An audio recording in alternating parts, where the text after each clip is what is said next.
Hello friends and students. आज का ये वीडियो पादपों में पोषण का पार्ट 4 है।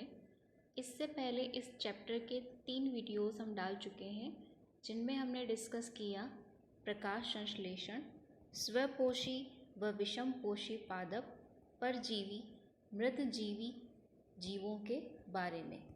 इससे पहले वाले वीडियो का लिंक आपको इसी वीडियो के डिस्क्रिप्शन में मिल जाएगा। तो आइए शुरू करते हैं आज का ये वीडियो हम सहजीवी संबंध के साथ। सहजीवी संबंध क्या है? देखिए, नाम से ही पता चलता है। सहजीवी का मतलब है साथ साथ रहने वाले जीव, और सहजीवी संबंध से तात्पर्य है ऐसे जीव जो एक दूसरे के साथ रहकर आपस में आवास एवं पोषक तत्वों को एक दूसरे के साथ बांटते हैं, सहजीवी संबंध कहलाते हैं। सहजीवी संबंध का सबसे अच्छा उदाहरण है लाइकेन। लाइकेन क्या होते हैं? लाइकेन उन दो जीवों का समूह है जिसमें एक शैवाल होता है और एक कवक होता है। शैवाल क्या होता है, आइए देखते हैं। ये एक तरह की शैवाल है जिसे एल्गी भी कहते हैं। जैसा कि आप देख सकते हैं, ये हरे रंग की है। इसमें क्लोरोफिल पाया जाता है, अतः यह शैवाल क्लोरोफिल के कारण प्रकाश संश्लेषण की क्रिया कर सकती है। तो शैवाल प्रकाश संश्लेषण के द्वारा खाद्य पदार्थ के संश्लेषण का काम करती है। वहीं दूसरी ओर कवक क्या काम करती है? कवक शैवाल को रहने का स्थान, जल और उपलब्ध कराती है। तो इस प्रकार से सहजीवी संबंध के ये दोनों ही जीव एक दूसरे को लाभ पहुंचाते हैं और साथ साथ रहते हैं। सहजीवी संबंध का सबसे अच्छा उदाहरण क्या है? लाइकेन। ये लाइकेन होता है एक शैवाल और एक कवक से मिलकर बना हुआ। आइए आगे देखते हैं। जैसे कि हम अपने चारों तरफ कई वर्षों से पेड़ पौधे पादप देख रहे हैं और हर रोज़ हम अपने यहाँ नए नए पादप लगाते हैं, तो ये पादप अपना पोषण कहाँ से प्राप्त करते हैं? ये खनिज लवण और जल मृदा से प्राप्त करते हैं। तो क्या ऐसा नहीं हो सकता है कि मृदा में इन पोषक तत्वों की कमी हो जाए? बिल्कुल, ये पोषक तत्व पादपों द्वारा ग्रहण किए जाते हैं, जिससे धीरे धीरे मृदा में इनकी कमी होती जाती है। तो आने वाले समय में पादपों में इन पोषक तत्वों की कमी ना हो, इसके लिए क्या किया जाता है? इसके लिए बाहर से मृदा में कुछ ऐसे पदार्थ मिलाए जाते हैं जो मृदा में पोषक तत्वों की फिर से पूर्ति कर दें। ऐसे पदार्थ उर्वरक कहलाते हैं। आपने नाम सुना होगा, खेतों में खाद डाली जाती है, उर्वरक डाली जाती है। ये वही पदार्थ हैं जो मृदा में नाइट्रोजन, पोटेशियम, फास्फोरस जैसे पोषक तत्वों की कमी को पूरा करने का काम करते हैं। जब हम किसी पादप को, पेड़ को या किसी फसल को उगाते हैं, तो हम क्या चाहते हैं कि हमें उससे से अधिक उपज प्राप्त हो। उसके लिए पादपों का स्वस्थ रहना जरूरी है। और पादप स्वस्थ कब रहेंगे? जब उन्हें उचित मात्रा में पोषण प्राप्त हो। इस पोषण की पूर्ति के लिए ही मृदा में समय समय पर खाद व उर्वरक मिलाए जाते हैं। आप अपने आसपास किसी उर्वरक पदार्थ का नाम जानते हैं जिसे उर्वरक के रूप में उपयोग लिया जाता है? देखिए, गाय का गोबर एक बहुत ही अच्छा उर्वरक है। आपने देखा होगा कि गाय के गोबर को किसान इकट्ठा करते हैं और फिर खेतों में डालते हैं। ये गोबर खेतों में उर्वरक या खाद का काम करती है। इसके अलावा रासायनिक पदार्थों के रूप में भी खाद या उर्वरक खेतों की मिट्टी में मिलाई जाती है। हमने इससे पहले वाले वीडियो में भी देखा है कि प्रोटीन बनाने के लिए पादपों को नाइट्रोजन की ज़रूरत होती है।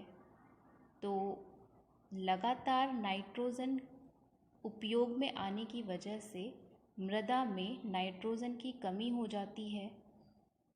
इसलिए कुछ पादप ऐसे होते हैं जिनकी जड़ों में जीवाणु पाए जाते हैं। इन जीवाणुओं को राइजोबियम कहा जाता है तथा मुख्यतया ये वो पादप हैं जिन्हें हम फलीदार पादप भी कहते हैं, जैसे चना, मटर, मूंग, सेम। यदि आप अपने आसपास इन पादपों को देख सकते हैं तो आपने देखा होगा कि इन पादपों की जड़ें फूली हुई रहती हैं। क्यों फूली हुई रहती है? क्योंकि इन पादपों की जड़ों में राइजोबियम नामक जीवाणु पाया जाता है। ये जीवाणु अपना भोजन स्वयं नहीं बना सकते हैं, तो ये अपना भोजन पादपों से प्राप्त कर लेते हैं। साथ ही साथ ये पादपों को नाइट्रोजन की आपूर्ति भी करते हैं। इस प्रकार से राइजोबियम जीवाणु तथा फलीदार पादपों के बीच में भी सहजीवी संबंध पाया जाता है। जो दाल वाली फसलें होती हैं उनकी जड़ों में भी ये राइजोबियम जीवाणु पाए जाते हैं। इसीलिए दाल की फसलों में नाइट्रोजन वाले उर्वरक डालने की आवश्यकता नहीं होती है। यहाँ तक कि एक बार जब खेत में दाल की फसल उगाई जाती है तो मृदा में अच्छी मात्रा में नाइट्रोजन तत्व की उपस्थिति हो जाने से अगली फसल के लिए भी उर्वरक डालने की आवश्यकता नहीं रहती। तो यहाँ आपका ये चैप्टर पूरा होता है। इस चैप्टर में हमने क्या क्या जाना कि अधिकांशतः जो पादप होते हैं वो स्वपोषी होते हैं। हरे रंग के सभी पादप स्वपोषी होते हैं क्लोरोफिल की उपस्थिति के कारण। इसके अलावा कुछ पादप परजीवी और मृतजीवी भी होते हैं। कीटभक्षी पादपों के बारे में हमने पढ़ा कि ये स्वपोषी भी होते हैं और विषमपोषी भी होते हैं, तो इन्हें हम आंशिक विषमपोषी भी कह सकते हैं। ये कुछ प्रमुख शब्द हैं जिन्हें हमें देख लेना चाहिए। जैसे इसमें दिया है स्वपोषी। स्वपोषी क्या है? वे जो अपना भोजन स्वयं बनाते हैं वे स्वपोषी हैं। क्लोरोफिल क्या है? क्लोरोफिल एक प्रकार का हरे रंग का वर्णक है जो पादपों की पत्तियों में और हरे भाग में पाया जाता है। विषमपोषी जो पोषण के लिए दूसरों पर निर्भर रहते हैं। परपोषी वे जीव जो विषमपोषी प्रणाली का पालन करते हैं। कीटभक्षी पादप वे पादप जो कीटों का भक्षण करके अपने पोषण की पूर्ति करते हैं। पोषक वे तत्व हैं जो भोजन के मुख्य तत्व हैं और जो भोजन को हमारे पोषण का आधार बनाते हैं। परजीवी दूसरों पर निर्भर रहने वाले वे जीव जो उन जीवों के पोषण में कमी भी ला देते हैं। प्रकाश संश्लेषण वह क्रिया है जिससे कि हरे पादप कार्बोहाइड्रेट का निर्माण करते हैं। मृतजीवी सड़े गले पदार्थों से अपना पोषण प्राप्त कर जीवित रहने वाले जीव। रंध्र पादपों की पत्तियों में छोटे छोटे छिद्र पाए जाते हैं। इन छिद्रों के माध्यम से ये पादप कार्बन डाइऑक्साइड गैस प्रकाश संश्लेषण क्रिया के दौरान ग्रहण करते हैं और प्रकाश संश्लेषण क्रिया के दौरान ऑक्सीजन गैस निष्कासित करते हैं। सहजीवी संबंध क्या है? जब दो जीव एक दूसरे को लाभ पहुंचाते हुए साथ साथ रहते हैं तो ऐसे संबंध को सहजीवी संबंध कहते हैं। कवक क्या है? कवक एक प्रकार के मृतजीवी जीव हैं जो अपने पोषण के लिए सड़ी गली वस्तुओं पर निर्भर रहते हैं। आपके इसी चैप्टर में पेज नंबर 2 पर जहाँ रंध्र के बारे में और द्वार कोशिकाओं के बारे में बताया गया है, वहीं एक छोटे से कॉलम में बताया गया है कोशिका के बारे में। कोशिका क्या है? सजीवों का शरीर अत्यंत सूक्ष्म इकाइयों से मिलकर बना होता है जिसे कोशिका कहते हैं। जैसे कि आप इस चित्र में देख सकते हैं, ये छोटी छोटी रचनाएं ये कोशिका हैं। जैसे कोई इमारत ईंटों से बनी होती है, वैसे ही हमारा शरीर किनसे मिलकर बना है? कोशिका से मिलकर। इन्हें हम सीधे आँखों द्वारा नहीं देख सकते हैं, लेकिन सूक्ष्मदर्शी द्वारा देख सकते हैं। कुछ जीव ऐसे भी होते हैं जो सिर्फ एक कोशिका के बने होते हैं। कोशिका के बाहर की तरफ एक पतली बाह्य संरचना पाई जाती है, जिसे कोशिका झिल्ली कहते हैं। यहाँ आप देख सकते हैं, प्रत्येक कोशिका के बाहर एक पतली सी संरचना, एक पतली सी झिल्ली है, जिसे कि कोशिका झिल्ली कहा जाता है। इसके मध्य में एक सुस्पष्ट संरचना होती है, जिसे केंद्रक कहते हैं। यहाँ आप देख सकते हैं, एक छोटी सी संरचना है, जिसे केंद्रक कहते हैं। साथ ही इसमें जेली के समान एक तरल पदार्थ भरा होता है। इस तरल पदार्थ को कहा जाता है कोशिका द्रव्य। रंध्र के चारों तरफ पाई जाने वाली कोशिकाएं क्या कहलाती हैं? द्वार कोशिकाएं। आज जो हमने टॉपिक पढ़ा उससे संबंधित कुछ क्वेश्चंस देख लेते हैं। क्वेश्चन 1 है, सहजीवी संबंध के 2 उदाहरण दीजिए।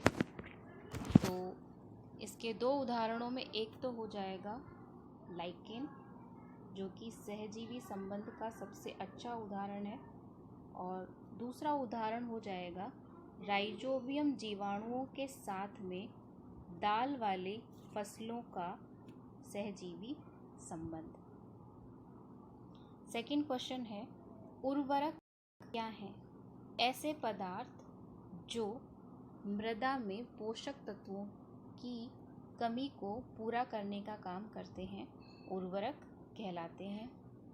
क्वेश्चन 3, उर्वरकों में कौन से प्रमुख तत्व पाए जाते हैं? इनमें प्रमुखतया पाए जाने वाले तत्व हैं नाइट्रोजन, क्योंकि पादपों को प्रोटीन निर्माण के लिए नाइट्रोजन की आवश्यकता होती है। मृदा में नाइट्रोजन की कमी हो जाती है, इसलिए उर्वरकों में नाइट्रोजन पाई जाती है। इसके अलावा इनमें पाया जाता है फॉस्फोरस, और इसमें पाया जाता है पोटेशियम। यानी फसलों में उर्वरक मिलाने से किन तत्वों की पूर्ति होती है? नाइट्रोजन, फॉस्फोरस तथा पोटेशियम। नेक्स्ट क्वेश्चन है 4th, फलीदार पादपों की जड़ों में कौन से जीवाणु पाए जाते हैं? अभी क्वेश्चन 1 में भी आपको नाम बताया था, उस जीवाणु का नाम है राइजोबियम। राइजोबियम। नेक्स्ट क्वेश्चन 5 है, कोशिका क्या है?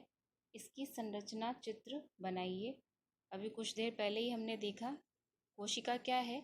मानव की संरचनात्मक व क्रियात्मक इकाई कोशिका कहलाती है। इसका चित्र आप बुक के पेज नंबर 2 से बना सकते हैं।